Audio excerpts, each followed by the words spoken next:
Hello po mga idol, kamusta po kayo?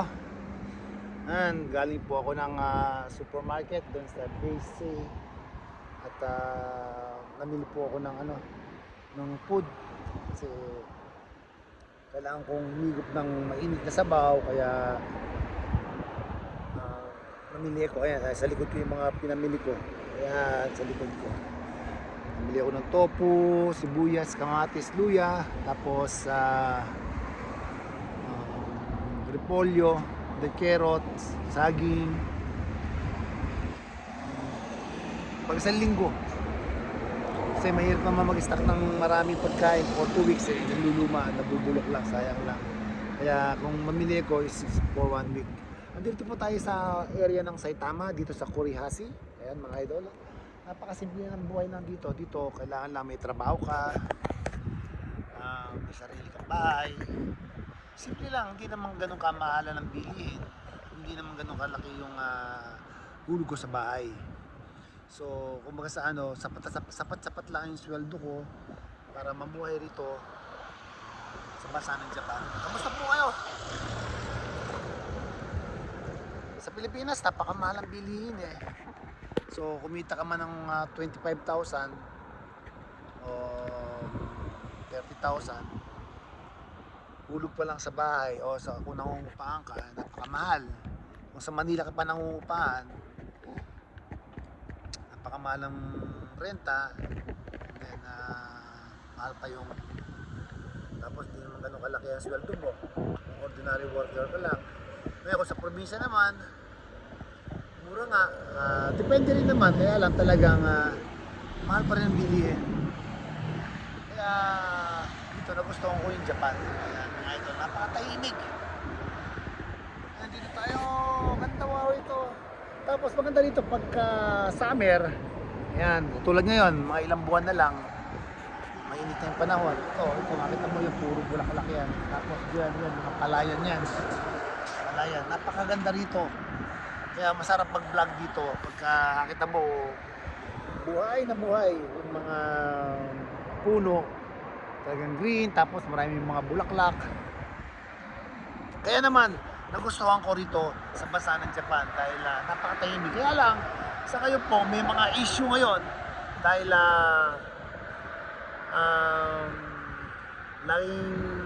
laging nanyo sa TV yung mga foreigner, yung mga dayuhan, at sabi ng mga ibang mga politiko is hindi na raw nila kailangan ang mga dayuhan dito sa bansa ng Japan.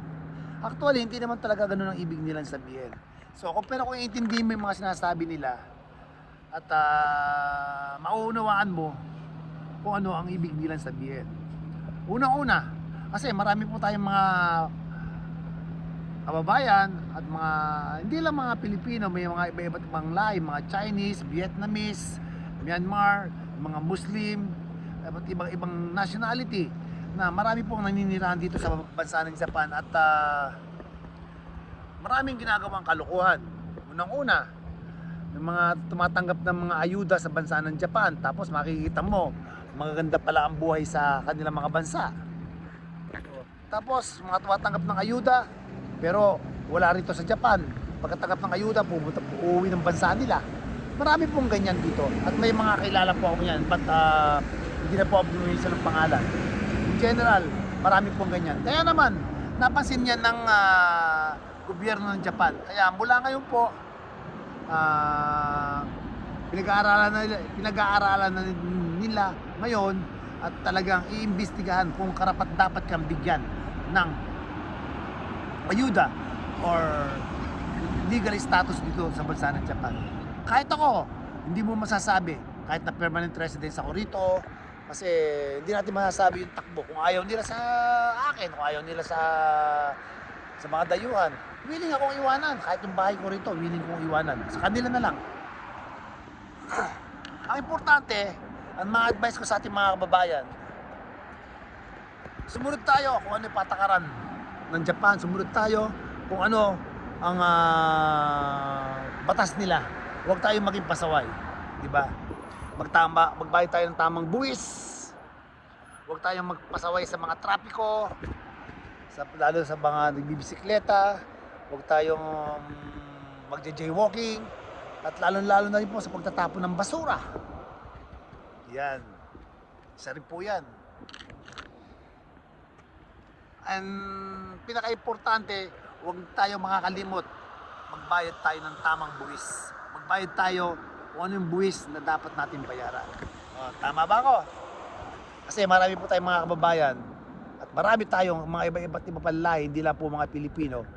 Mga tatawag nilang Seikatsu Hogo na tumatanggap ng ayuda, pero makikita mo labas-pasok sa bansa natin, labas-pasok dito sa bansa ng Japan, pabalik-balik, nagtuturo kung saan-saan.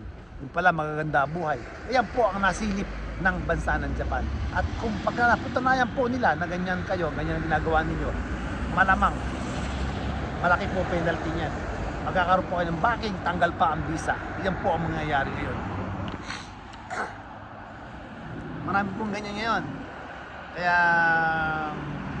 pero kung wala ka namang ginagawa, babay ka ng tamang buwis, may trabaho ka, hindi ka pasaway, hindi ka dapat kabahan dito sa bansa ng Japan. Dahil ang Japan, talagang sumusunod dyan sa patas. At maganda yung pakikisama rin nila dito sa mga dayuhan. Siyempre, doon lang sa mga pasaway sa lipunan.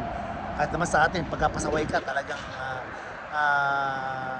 may kapupuntahan ka, di ba? Katulad ng nakaraan na yung Russian vlogger, di ba? Masyadong minamalit ang Pilipino, ano ginawa ng gobyerno natin? Talagang inaresto siya at pinad-report. Di ba? Ganyan din dito. Kaya huwag tayong maging abusado. Okay na yung malaya tayo nakakagalaw dito, nakapagtrabaho tayo, magpasalamat tayo dahil binigyan tayo ng karapatan makapagtrabaho at makapag-stay dito sa bansa ng Japan. Huwag po natin abusuhin yun. At pasalamat na lang tayo, maging prepare tayo. Kung habang andirito ka, magtrabaho ka, mag-ipon ka para para pag-uwi mo ng Pilipinas is hindi ka naman magmukhang walang naipundar. Alam, kahit pa nakapagpundar ka ng bahay, nakapagpundar ka ng apartment. Yung sasakyan, huwag kayo magpupundar basta-basta ng sasakyan kasi naluluma yan. Ang pundar ninyo, lupa't bahay. Ayan, katulad ng sa akin, ginawa ko, nakapagpundar ako ng apartment, meron ako sariling bahay. Wala nga lang ako sasakyan. Pero yung sasakyan, madali na yan. Di ba? Ganyan lang. Ganyan. Pero ako, kung something happen na magkaguluman dito, lalo ngayon, nag-means ang tension ng China at Japan, tsaka Taiwan. So, hindi natin alam kung, alam mo naman, malalakas sa bansa yan. Talagang handang pagtago ng kanilang mga bansa. So, hindi natin alam hanggang kailan tayo dito. Ang the best thing to do, ulitin ko, mag-ipon tayo habang nakapagtrabaho tayo. Kung hanggat maaari, magtipid tayo. Bastos lang tayo ng tama para sa ating mga pagkain. At huwag tayong magbisyo. O paano mga idol? Hanggang sa muli, ito po muli ang inyong Kuya Nico at ako naman ay nagbibisikleta na. At kasi alam naman nyo, bawal gumamit dito sa Japan ng habang nagbabike ka, nagbibideo ka or nagse-cellphone ka, bawal po yan. Kung gusto mo mag-cellphone, huminto ka. Bawal din po dito gumamit ng Bluetooth. Malaki po bultan yan. At bawal din dito sumalungat sa kung ano yung ano ng sasakyan. Buhay na sasakyan, doon ka sa gilid ng kasada. Kung payong ka, hindi ka pwede sumalungat. Kung naka-stop, stop ka. Ganyan po yan. Ganyan dito sa Japan. Or else, mape-penalty ka talaga. Malaki po penalty. At kung lagi kang pasaway na ganyan sa mga batas trapiko, asahan mo na. Naka-record po yan.